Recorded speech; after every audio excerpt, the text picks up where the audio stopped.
Assalamualaikum warahmatullahi wabarakatuh. Kami dari kelompok 1. Dalam video ini kami akan mempresentasikan tentang keterampilan membuka, menjelaskan, dan menutup pembelajaran. Keterampilan dasar membuka pembelajaran.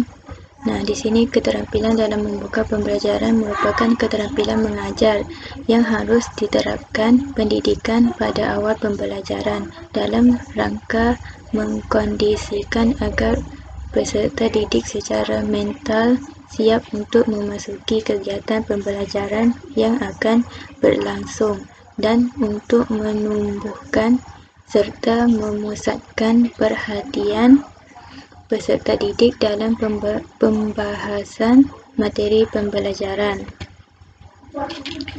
Terusnya, tujuan khusus membuka pembelajaran.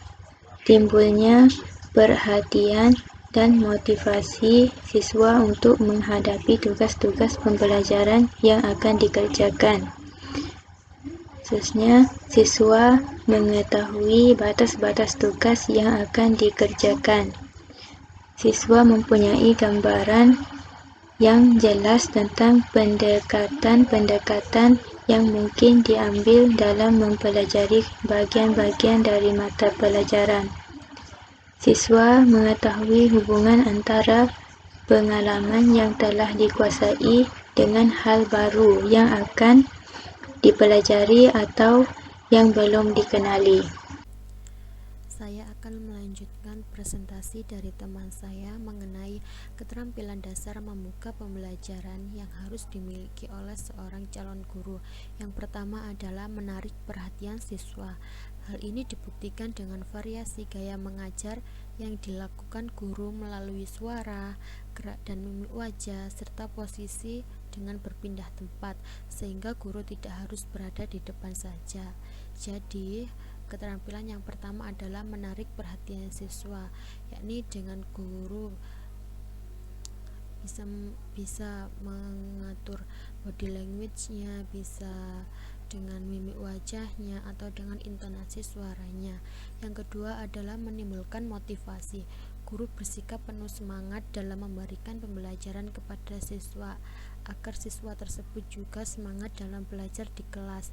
Guru membuat senda gurau yang membuat siswa tertawa dengan memberikan pertanyaan atau hal-hal yang bersifat pribadi siswa di rumah.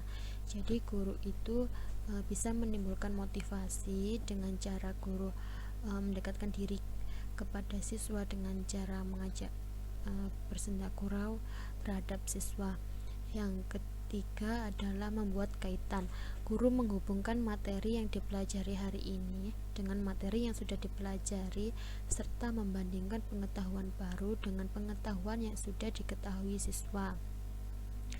Jadi guru sebelum memulai pembelajaran itu guru ibaratnya itu melakukan apersepsi. Jadi guru itu memberikan pengetahuan baru kepada siswa agar siswa itu menjawab sehingga siswa mendapatkan materi atau pembelajaran hal yang baru dan juga mengaitkan dengan materi yang sudah didapatkan. Gitu. Selanjutnya adalah keterampilan dasar menjelaskan pelajaran. Keterampilan dalam menjelaskan merupakan penjelasan yang dilakukan oleh pendidik kepada peserta didik dalam pembahasan materi pembelajaran. Keterampilan pendidik dalam menjelaskan ini agar mampu mengorganisasikan kegiatan pembelajaran secara sistematis supaya peserta didik mudah memahaminya. Jadi, calon guru itu harus memiliki keterampilan dasar menjelaskan, yakni dengan cara menguasai pembelajaran atau menguasai materi pembelajaran sebelum memulai pembelajaran di kelas. Oke, selanjutnya yaitu keterampilan dasar menjelaskan yang harus dimiliki oleh seorang calon guru adalah sebagai berikut. Pemberian penjelasan itu sendiri merupakan suatu aspek yang sangat penting dalam kegiatan seorang guru, karena interaksi di dalam kelas cenderung dipenuhi oleh kegiatan pembicaraan, baik oleh guru itu sendiri, guru dengan siswa, dan siswa dengan siswa. Di sini ada berbagai keterampilan dasar seorang guru yang harus dimiliki dalam penyampaian materinya di dalam kelas nantinya. Di sini ada merencanakan, yang pertama merencanakan, yang kedua menyajikan, yang ketiga penggunaan contoh dan ilustrasi. Nah, merencanakan. Merencanakan di sini merupakan ketika kita menjadi seorang guru, kita harus merencanakan materi apa yang harus kita sampaikan dan kepada siapa penerima materi tersebut. Di dalam perencanaan ini ada dua jenisnya, isi pesan atau materi, yang kedua sebagai penerima pesan. Nah, di sini merencanakan isi pesan atau materi tersebut harus kita analisis masalah secara keseluruhan. Dalam hal ini termasuk mengidentifikasi unsur-unsur apa yang akan dihubungkan dalam penjelasan tersebut. Jadi, kita menganalisis masalah apa yang akan kita bahas nantinya.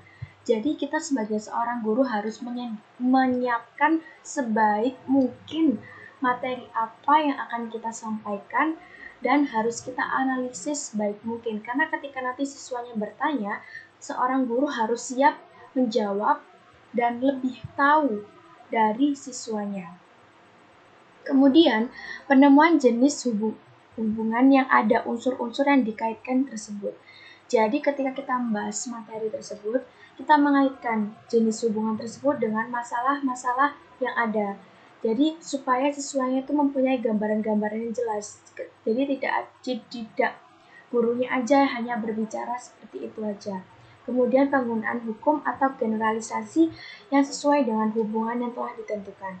Kemudian, sebagai penerima pesan di sini, merencanakan suatu penjelasan harus mempertimbangkan penerima pesan. Nah, maksudnya, ketika kita sebagai seorang guru, kita harus mempertimbangkan penjelasan kita itu kita sampaikan kepada siapa. Ketika kita menjelaskan kepada anak SD, SMP, SMA, itu pasti kita harus menjelaskan secara detail. Harus memberikan suatu gambaran yang benar-benar konkret, jelas, sampai mereka paham. Ketika kita menjelaskan beda lagi, kita menjelaskan kepada anak kuliahan. Nah, sebagai dosen menjelaskan dengan istilah-istilah yang lain, mungkin mahasiswa masih bisa mengerti. Beda lagi kalau penyampaian materi kita kepada anak SD, SMP, atau SMA. Jadi kita tidak bisa menggunakan istilah-istilah lain yang tidak diketahui atau tidak umum didengar oleh anak SD, SMP maupun SMA itu sendiri. Nah, yang kedua di sini ada menyajikan. Nah, penyajian merupakan suatu penjelasan yang dapat ditingkatkan hasilnya memperhatikan hal-hal sebagai berikut. Contohnya, kejelasan. Nah, dalam menyajikan materi, kita harus jelas intonasinya. Tidak boleh seorang guru menggerumung kalau ngomong. Jadi harus jelas, harus lantang, supaya siswanya paham dan dengar.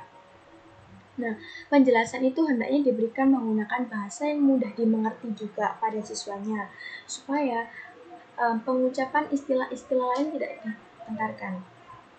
Kemudian ada penggunaan contoh ilustrasi dalam memberikan penjelasan, sehingga sebaiknya menggunakan contoh-contoh ilustrasi yang dapat dicerna oleh siswa itu sendiri, sehingga kita mendengar penjelasan intonasi itu hubungan ditemui oleh siswa-siswa dalam kehidupan sehari-hari. Kemudian selanjutnya kita memberikan tekanan. Nah, tekanan di sini guru harus mengarahkan perhatian siswa agar terpusat pada masalah pokok dan mengurangi informasi yang tidak penting. Jadi si guru harus menjelaskan masalah-masalah materi itu pada bab A. Misalkan guru menjelaskan materi A, jadi guru harus fokus pada materi A. Tidak boleh guru harus menjelaskan materi A belum selesai terus kemudian membahas materi yang B. Seperti itu. Kemudian penggunaan contoh dan ilustrasi. Nah, di sini ilustrasi kalian sudah paham kan? Ilustrasi merupakan penggunaan ide yang telah disampaikan. Nah, fungsinya buat apa? Untuk memperjelas ide sehingga menimbulkan tafsiran yang benar.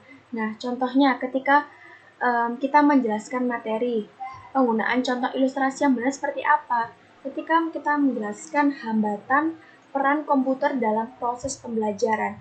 Nah, ketika kita menyampaikan materi tersebut, siswa harus bagaimana diberikan gambaran supaya mereka mengerti. Nah, Contohnya kita memberikan gambaran seperti di Indonesia ini masih banyak daerah-daerah terpencil atau daerah-daerah pedesaan yang masih belum bisa mengakses teknologinya dengan baik, yang sama sekali berbeda atau tidak setara dengan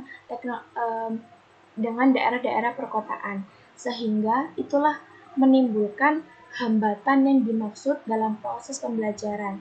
Ketika di pedesaannya itu sangat sulit untuk mengakses teknologi, sedangkan di perkotaan sudah lebih bisa dan lebih unggul. Nah, contohnya seperti itu.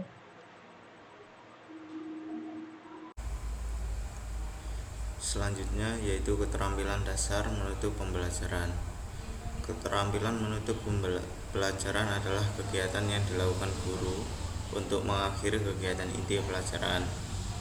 Usaha menutup pelajaran tersebut dimaksudkan untuk memberikan gambaran menyeluruh tentang apa yang telah dipelajari siswa, mengetahui tingkat pencapaian siswa dan tingkat keberhasilan guru dalam proses belajar mengajar. Keterampilan dasar penutup pembelajaran yang harus dimiliki oleh seorang guru yaitu ada 3. Yang pertama, meninjau kembali. Yang kedua, mengevaluasi. Yang ketiga, tindak lanjut. Nah, meninjau kembali ini terdiri dari 2 cara, yaitu merangkum inti pelajaran. Yang kedua, membuat ringkasan. Nah, merangkum inti pelajaran ini, pada dasarnya kegiatan merangkum inti pelajaran ini terdapat panjang proses pembelajaran, yaitu setiap pembelajaran akan tercatat. Yang kedua yaitu membuat ringkasan. Dengan ringkasan itu, siswa yang tidak memiliki buku sumber atau siswa yang terlambat belajar dapat mempelajarinya kembali. Membuat ringkasan ini untuk berjaga-jaga agar siswa itu bisa mempelajari lagi setelah pelajaran ini selesai. Yang kedua yaitu mengevaluasi untuk mengetahui apakah siswa sudah memperoleh wawasan yang utuh tentang suatu konsep yang diajarkan selama 1 jam pelajaran atau sepenggal kegiatan tertentu adalah dengan penilaian. Nah, mengevaluasi ini bertujuan untuk menilai bahwa pembelajaran kita itu bisa ditangkap oleh siswa atau tidak. Yang ketiga yaitu tindak lanjut. Tindak lanjut ini terdiri dari tugas-tugas yang dapat dikerjakan secara individual, misalnya memberikan PR.